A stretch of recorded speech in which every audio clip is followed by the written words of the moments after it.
Start off by removing some of the brake fluid from the reservoir. Once you've removed some, then top it up with new brake fluid so that way once you start bleeding the brakes, new fluid is flushed through rather than the old fluid.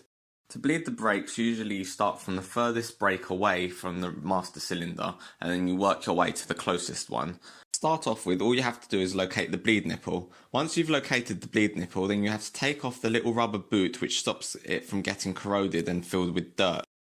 Then place a hose pipe on the end of the bleed nipple and get a spanner. In my case it was an 8mm spanner. Then turn it anti-clockwise about a quarter of a turn and it will be enough.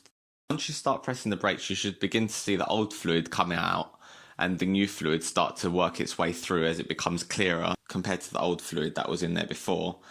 Also, you should be able to see from where the hose ends, you should see bubbles coming out of there, which is all the air that was trapped inside the brake system coming out. Once you see a nice flow of new fluid with no bubbles coming out, then that brake is done.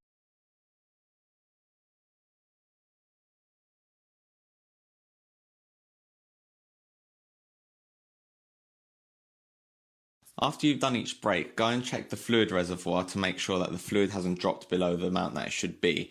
Keep topping it up where required, and then when you've finished the job, make sure it's at the maximum mark where it should be.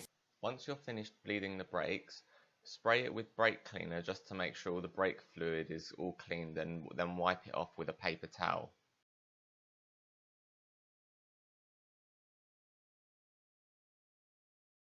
Here you can see at the bottom of the bottle all the particles of stuff that came out of the brake lines once we bled the brakes. If you enjoyed the video, don't forget to hit the like button and subscribe if you want more.